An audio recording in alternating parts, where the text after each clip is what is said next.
আসসালামু আলাইকুম সম্মানিত ভিউয়ার্স, কেমন আছেন সবাই? আজকে আপনাদেরকে নিয়ে যাচ্ছি নারুয়া বাজার। নারুয়া বাজার থেকে আমরা জলপাই কিনবো। এর মাঝে আমাদের পড়বে গড়াই নদী। ইনশাআল্লাহ আপনাদেরকে সেই গড়াই নদী সহ নারুয়া বাজার ঘুরিয়ে দেখাবো আজকে। বাড়ি থেকে বের হয়ে সামনের দিকে এগিয়ে চললাম। কিছুক্ষণের মধ্যেই পৌঁছে গেলাম আমাদের গড়াই নদীতে। শীতকাল হওয়ার জন্য নদীর পানি অনেকটা শুকিয়ে গিয়েছে। বর্ষার সময় নদী কানায় কানায় ভরা থাকে। আপনারা কি কখনো নৌকায় নদী পার হয়েছেন? অবশ্যই কমেন্টে লিখে যাবেন। ইতিমধ্যে আমরা নারুয়া বাজারে পৌঁছে গেলাম।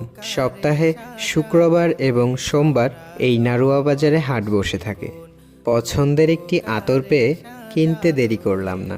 বাজারের সকল কাজ শেষ করে আমরা আবার বাড়ির উদ্দেশ্যে রওনা হলাম। আমরা যখন নৌকার উপরে, সূর্য তখন অস্তমিত প্রায়। দেখতে আসলেই সুন্দর ছিল, মাশাআল্লাহ।